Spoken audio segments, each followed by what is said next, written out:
네, 박근혜 대통령에 대한 헌법재판소의 탄핵 심판 결론이 이르면 다음 주 중에 나올 예정입니다. 헌재가 탄핵을 인용하면 곧바로 대선이 시작되고 기각되면 성난 촛불 민심으로 인한 후폭풍이 예상되고 있습니다. 여야 정치권도 헌재 결정을 주시하면서 저마다 셈법 계산에 분주한 모습인데요. 국회 취재하는 정치부 조성호 기자와 자세한 얘기 나눠보겠습니다. 조 기자 안녕하십시오. 안녕하세요. 네. 헌법재판소 탄핵 심판 결정이 임박했는데 야권 분위기 먼저 전해주시죠. 네, 조금 전에 보신 것처럼 오늘도 대규모 촛불 집회가 열리고 있는데요. 야권은 촛불 민심이 바라는 대로 대통령 탄핵 심판 인용을 낙관하는 분위기입니다.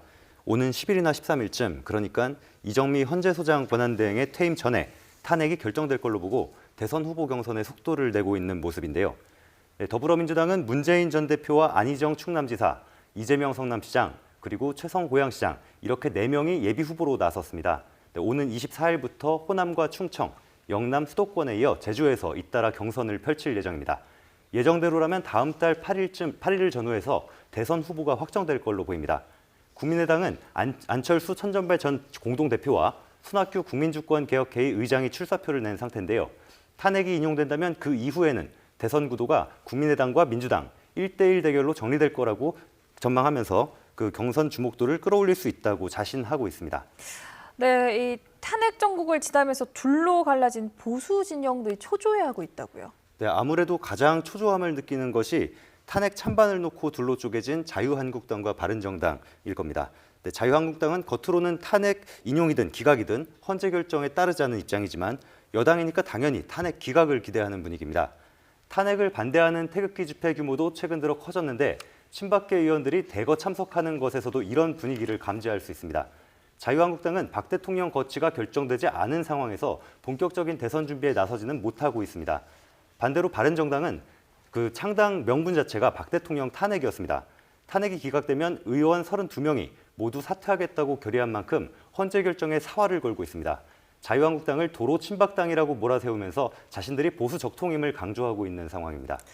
네, 조 기자가 전한 것처럼 탄핵이 인용되면 대선 레이스가 이제 본격적으로 시작이 되는데 어제 나온 여론조사 결과를 보면 문재인 전 대표 독주가 여전히 이어지고 있습니다. 네, 문재인 전 대표와 안희정 충남지사, 민주당 소속 두 주자가 1, 2위를 다투고 있는데요. 안 지사가 중도층을 끌어안으면서 많이 따라잡았던 지지율 격차가 다시 큰 폭으로 벌어진 모습을 볼 수 있습니다. 네, 여론조사 전문기관인 한국갤럽이 어제 발표한 여론조사 결과를 함께 보시겠습니다. 네, 지금 그래픽으로 나가고 있는데요. 네, 문재인 전 대표의 지지율이 지난주보다 2%포인트 높아지면서 34%를 기록했고요. 안희정 지사는 일주일 사이에 무려 6%포인트가 떨어졌습니다. 두 후보 사이의 격차가 한 주 만에 11%포인트에서 19%포인트까지 벌어지면서 그야말로 문 전 대표의 독주 체제가 공고해지는 모습입니다. 네, 3위권 주자들도 한번 살펴볼까요? 네, 국민의당 안철수 전 대표가 9%, 이재명 성남시장과 황교안 권한대행이 나란히 8%입니다. 바른정당 유승민 의원은 1%에 머물렀습니다. 여론조사 결과로만 볼 때 보수 진영의 열세가 뚜렷한 모습인데요. 네, 정당 지지율을 보면 민주당의 독주 체제가 더 확연하게 나타납니다. 네, 민주당이 44%, 3주 연속으로 창당 이후 최고치입니다. 자유한국당이 2위지만 민주당과는 30%포인트 넘는 격차고 국민의당과 바른정당은 한 자릿수 지지율로 3, 4위를 차지했습니다. 네, 물론 여론조사가 대선 향방을 가늠하는 절대적인 기준일 수는 없습니다. 네, 천여 명을 대상으로 이뤄진 이번 조사의 경우는 응답률이 20%, 95% 신뢰 수준의 표본오차 플러스 마이너스 3.1%포인트입니다. 네, 아무래도 이 지지율 고공행진을 하고 있는 더불어민주당이 대선 준비도 가장 앞서 나가는 모습인데 어제 첫 번째 대선 주자 토론회가 열렸죠. 네, 아무래도 그 민주당이 가장 앞서가고 있는 상황이고요. 본선보다 치열한 내부 경선이 될 거란 전망처럼 주자들 간의 난타전이 이어졌습니다. 네, 최근 이슈가 되는 사드 배치 문제와 대연정 논란 등을 놓고 치열한 공방이 오갔는데요. 특히 중도층 끌어안기 행보를 보여온 안희정 지사에게 나머지 주자들이 공세를 펴는 모습, 그런 양상으로 진행이 됐습니다. 먼저 사드 배치와 관련한 주자들의 발언을 한번 들어보겠습니다. 다음 정부로 넘겨서 다음 정부가 국회 비준 절차와 외교적인 노력을 더해서 합리적인 결정을 할 수 있게 해줘야 합니다. 주권 국가로서의 자기 결정권이 G2라고 하는 미중의 국제적 정세 속에 위험에 빠져 있습니다. 오로지 답은 국민의 단계를 얻어내야 합니다. 강대국이 요구했다고 해서 이미 합의했다고 해서 어쩔 수 없지 않느냐. 이 상태에서 어떻게든지 봉합해보자라고 하는 것은 국가 지도자로서의 태도는 아니라고 생각됩니다. 네, 들으신 것처럼 새 대선 주자 입장이 다 다릅니다.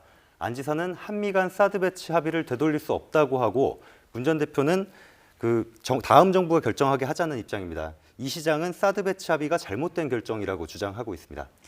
네, 이 안희정 지사 같은 경우는 이 대연정을 주장하면서 중도층으로부터 폭넓은 지지를 받아온 것으로 나타났는데 여기에 대해서는 어떤 토론이 이루어졌습니까? 네, 지금 전국이 사당 체제이지 않습니까?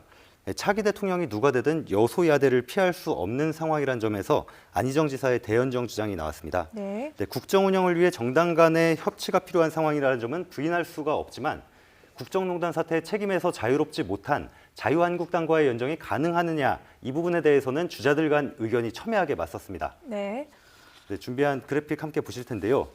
안 지사 같은 경우는 대선 공약과 개혁 과제의 뜻을 같이 한다면 어떤 정당과도 논의할 수 있다고 주장했고요. 네. 반면 문재인 전 대표는 적폐 대상과 연정은 불가능하다. 그러면서 자유한국당과의 연정에는 부정적인 입장을 못 박았습니다. 네. 이재명 시장 같은 경우는 어떻게? 네, 이재명 시장은 안 지사의 생각 자체를 촛불 민심에 역행하는 것이다. 이렇게 날을 세웠습니다. 네, 그러면 이제 또 국민의당 경선도 살펴볼 텐데 아직 경선 규칙을 정하지 못했다고요? 네, 이달 안에 후보를 확정한다는 계획을 가지고 있는데요. 그와 달리 안철수 전 대표와 손학규 의장 사이에 합의가 쉽지 않은 상황입니다. 지지율이 높은 안 전 대표의 경우 여론조사 중심의 경선을 주장하고 있고 현장 연설에 더 강하다고 생각하는 손 의장은 현장 투표로만 대선 후보를 뽑자는 입장입니다. 마침 어제 중소상공인과의 정책 간담회 자리에 함께 참석했는데요. 두 사람이 미묘한 신경전을 주고받았습니다. 함께 들어보시죠. 가장 중요한 것은 민의를 제대로 반영할 수 있는 경선이 돼야 되는 것 아니겠습니까? 그런 취지에 맞게 원만하게 합의될 거라고 믿습니다. 지금 안철수 후보가 되면은 뭐 국민의당 안철수 당이니까 안 당이니까 뭐 그러려니 하고 이 정도로 그냥 가고 민주당이 대통령이 될 겁니다. 네, 이제 또 다른 정당도 알아봐야 될 텐데 자유한국당과 바른정당이 보수 양당의 대선 준비 상황도 한번 짚어주시죠. 네, 앞서 여론조사 결과를 쭉 보셨지만 보수 진영 주자들의 지지율이 미미한 상황입니다. 바른정당은 국민정책평가단 40%, 당원 30%, 여론조사 30% 비율로 경선 규칙을 확정했습니다. 또 다른 당보다 훨씬 이른 오는 24일까지 대선 후보를 정하겠다면서 속도를 내고 있는데요. 유승민 의원과 남경필 지사가 정책 공약을 잇따라 발표하면서 콘텐츠 경쟁을 하고 있는데도 답보 상태인 지지율이 골칫거립니다. 네, 결국 탄핵 이후에 정치권의 판세 변화를 지켜보자는 입장인데요. 유승민 의원의 어제 발언을 들어보겠습니다. 탄핵에 대해서 워낙 찬반 양론으로 지금 갈려있는 상황이라서 헌법재판소 결정이 나고 나면 저는 대통령 선거는 그때부터 시작한다고 봅니다. 네, 자유한국당에도 대권 행보에 나선 주자들이 많습니다. 원유철 안상수 의원, 그리고 이인재 전 최고위원 등인데요. 존재감이 작은 주자들이라 당내에서는 지지율이 높은 황교안 권한대행이나 보수 색깔이 뚜렷한 홍준표 지사의 출마도 기대하는 눈치입니다. 하지만 대통령 탄핵 전에는 본격적인 대선 준비가 어려운 집권 여당의 한계가 있습니다. 대선 출마에 대해서 명확한 입장을 밝히고 있지 않은 황 대행이 출마한다면 대선 때까지 국정을 이끌 책임을 져버린다는 비난을 받을 게 부담스러울 수밖에 없는 상황이고요. 홍 지사는 탄핵 이후 출마가 구체화될 걸로 보이지만 먼저 성완종 리스트 사건 재판으로 묶여있는 당원권 정지가 풀려야 합니다. 네, 무엇보다 헌재 결정이 내려지면 결론이 어떻게 나오든 찬성과 반대 여론이 갈리면서 혼란이 커질 걸로 보입니다. 탄핵이 인용되면 곧바로 60일짜리 대선 시계가 돌아가고 반대로 기각되면 성난 촛불 민심으로 인해 정치권이 제 역할을 하지 못할 가능성도 있습니다. 여야 모두 다음 주를 그야말로 운명의 일주일로 받아들일 수밖에 없는 그런 이유라고 할 수 있겠습니다. 네, 지금까지 정치부 조성호 기자였습니다. 수고하셨습니다.